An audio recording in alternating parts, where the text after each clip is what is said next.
finalizando, o nosso assunto de hoje é a continuação do vídeo anterior. A gente vai falar mais um pouco sobre o Império Bizantino e a grande cidade de Constantinopla. Hoje vai ser um assunto muito relevante, já que a gente vai falar da religião. A religião no Império Bizantino, não só no Império Bizantino, mas também no Império Romano como um todo, vai ser o cristianismo a partir então da oficialidade que o imperador Teodósio vai gerar. Isso tudo antes mesmo da divisão do Império Romano do Ocidente e do Império Romano do Oriente. Logo, o cristianismo vai se tornar a religião central do Império Romano antes mesmo da sua divisão e antes mesmo da queda do Império Romano do Ocidente em 476 depois de Cristo. Agora, a gente precisa entender por que, então, vão ter aspectos muito diferentes do lado do Oriente, do lado de Constantinopla, do lado do Império Bizantino. A religião do lado do Oriente vai ter, então, aspectos e influências orientais em cima desse cristianismo. Uma das coisas que vai afetar bastante é que o imperador vai acabar sendo visto como uma manifestação divina na Terra. Outra coisa que eu falei no vídeo anterior e eu vou explicar nesse é o chamado cesaropapismo. Tati, o que é isso? O cesaropapismo é a concentração nas mãos do imperador do poder religioso. Então, as decisões religiosas, as decisões do cristianismo no Império Bizantino ficam nas mãos do imperador. Coisa que não vai acontecer no lado do Ocidente, já que as decisões religiosas ficam nas mãos do Papa. E é por isso que essa figura é muito importante até os dias de hoje na Igreja Católica Apostólica Romana. E é isso que a gente vai entender nesse vídeo também. Por que existe a Igreja Católica Apostólica Romana e por que existe no cristianismo uma igreja chamada de Igreja Ortodoxa? Tudo isso vai acontecer justamente no período desse Império Bizantino. Falando de um dos imperadores mais importantes que a gente também viu no vídeo anterior, se você não viu, eu vou deixar aqui nos cards e no box de informações para você entender um pouco mais. O imperador Justiniano, além de toda a importância militar, econômica e na dureza, já que a gente viu uma revolta que vai massacrar mais de 30 mil pessoas, tem também uma importância na arquitetura. Isso mesmo, a igreja de Santa Sofia, uma das igrejas mais conhecidas até os dias de hoje, foi construída justamente no período do imperador Justiniano. E essa igreja tem uma das arquiteturas mais famosas e, inclusive, vai ser referência para muita coisa. Por isso, o imperador Justiniano vai ficar conhecido por diversos fatores, inclusive com relação a essa construção. Entendendo agora a cisma do Oriente. Por que cisma do Oriente? Cisma é justamente então essa separação entre as igrejas do Ocidente e do Oriente. Por que isso vai acontecer? A princípio, como eu disse, a gente já tem diferenças culturais e das influências do Oriente no Império Bizantino. Tanto que, como no vídeo anterior a gente percebeu, os gregos vão ter uma maior influência nesse império, principalmente em Constantinopla.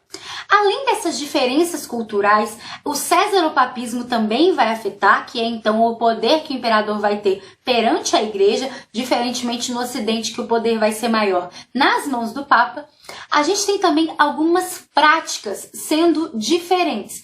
Exatamente, a religião do lado do Ocidente era praticada de uma forma e do lado do Oriente praticada de outra. Logo, essa separação vai acontecendo aos poucos até chegar ao ano de 1054. Vamos entender um pouquinho dessas diferenças. No Império Bizantino se acreditava no chamado monofisismo. O que é isso? O monofisismo acreditava que a figura de Jesus Cristo era única e exclusivamente uma figura divina. Isso mesmo. Eu não sei se você é religioso ou religiosa, mas a Igreja Católica acredita então que a figura de Jesus Cristo é uma figura então humana e divina. Já o monofisismo fala apenas dessa parte divina de Jesus Cristo. Logo, já é uma divergência com relação à parte romana. Além disso, o monofisismo também não acreditava na chamada Santíssima Trindade. Já ouviu falar em nome do Pai, do Filho e do Espírito Santo? Pois é, essa Santíssima Trindade o monofisismo também vai rejeitar. Existia uma outra corrente chamada de arianismo que acreditava que a figura de Cristo não era divina, e sim uma figura humana. E também não acreditavam na Santíssima Trindade. Mais uma divergência aí na conta do Oriente. outro movimento que vai causar muita polêmica, que vai dar muito problema contra o Ocidente é o chamado movimento da iconoclastia, que é um movimento contrário à adoração de imagens e que vai entrar nas igrejas e destruir as imagens dos santos. Então, nós temos várias coisas que vão contrárias à igreja do lado do Ocidente, fazendo com que essa cisão, essa cisma do Oriente de 1054 tenha várias motivações. Já o nome que se dá ao lado romano, em que Jesus é então a figura humana e a figura divina, é chamada de consubstancial. E é claro que essa corrente também vai respeitar a chamada Santíssima Trindade. Além, então, de todas essas diferenças nas práticas religiosas, a gente não pode esquecer da distância física. Constantinopla, que é a capital do Império Bizantino, fica distante de Roma. Então, as decisões da igreja que ficavam em Roma muitas vezes não chegavam da mesma forma nem na capital Constantinopla, além do chamado césaropapismo, reforçando aqui mais uma vez, em que o imperador do Império do Oriente vai tomar conta das decisões da igreja. Logo, essas distâncias, além de físicas e ideais, também vão ter diferenças com relação às lideranças. E é por isso que em 867 o imperador bizantino já não vai mais reconhecer a autoridade papal da Igreja de Roma, fazendo com que os conflitos aumentem cada vez mais. E, finalmente, em 1054, a gente tem a chamada Cisma do Oriente, em que a Igreja Católica, digamos assim, a Igreja Cristã na época, vão ser divididas em duas igrejas. De um lado, a gente tem a Igreja Católica Apostólica Romana, que é a Igreja do Ocidente, em que a principal liderança ali vai ser o Papa, e a gente tem essa liderança e essa igreja da mesma forma até os dias de hoje. E do outro, a gente tem a Igreja Ortodoxa Grega, isso mesmo.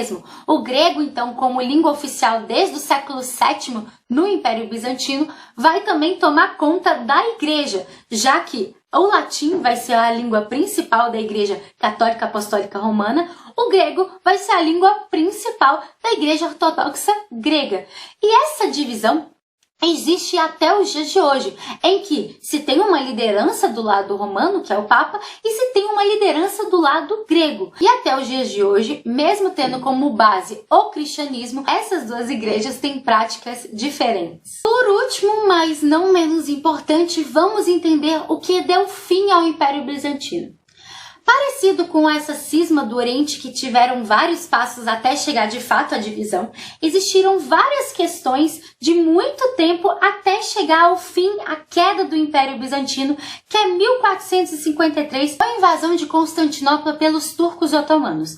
Vamos entender alguns passos aí para esse enfraquecimento do Império. Primeiro, existiram vários ataques vindo do Ocidente em cima do Império Bizantino, e um dos ataques mais conhecidos é a Quarta Cruzada. Então, graças à Rota da Seda, que era uma das rotas mais conhecidas daquele período, a Quarta Cruzada vai invadir, então, parte do Império Bizantino, atacar parte do Império Bizantino, enfraquecendo, então, esse império. Inclusive, vai ser considerado uma vingança devido a um massacre anterior que teve dos latinos aqueles que falam latim. O massacre dos latinos, justamente, então, foi um ataque que o Império Bizantino fez no Ocidente, e essa Quarta Cruzada vai ser uma vingança e vai, durante 3 dias, atacar várias das cidades, roubar, saquear e matar uma galera. Por isso, já há um enfraquecimento a partir dessa Quarta Cruzada do Império Bizantino. Em 1261, há uma certa restauração desse império, mas mesmo assim continua enfraquecido devido a essas grandes perdas. Esse enfraquecimento gera grandes perdas de territórios,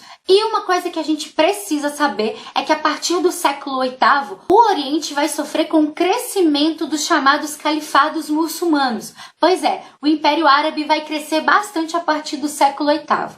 Você conhece o Império Árabe? Quer vídeo sobre o Império Árabe aqui no Historizando? Curte esse vídeo e comenta para eu saber. Mas a gente precisa entender que esse império estava crescendo e vai se aproveitar então desse enfraquecimento do Império Bizantino.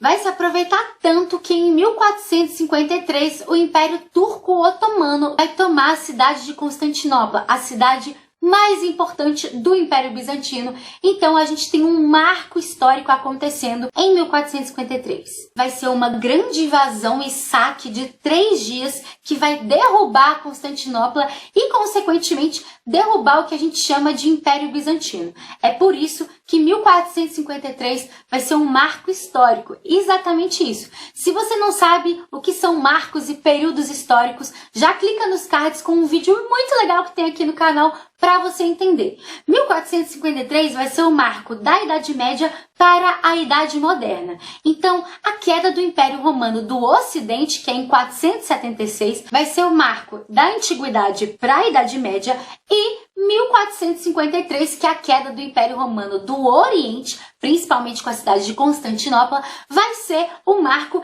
da Idade Média para a chamada Idade Moderna. Então, dá início o primeiro passo aí para a Idade Moderna. Hoje, Constantinopla é a atual Istambul e a gente consegue perceber nessa região muitos elementos da cultura bizantina. Como eu já disse, muitos elementos da arte bizantina ficaram conhecidos até os dias de hoje e também da arquitetura.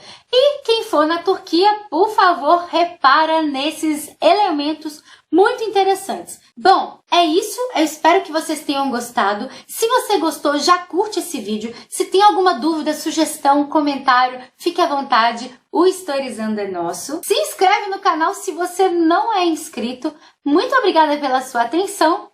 Um beijo e até a próxima. E quando você vem, tudo fica bem mais tranquilo. Oh, tranquilo, que assim seja, amém, tudo abrigo, meu abrigo. E toda vez que você sai, o mundo se distrai.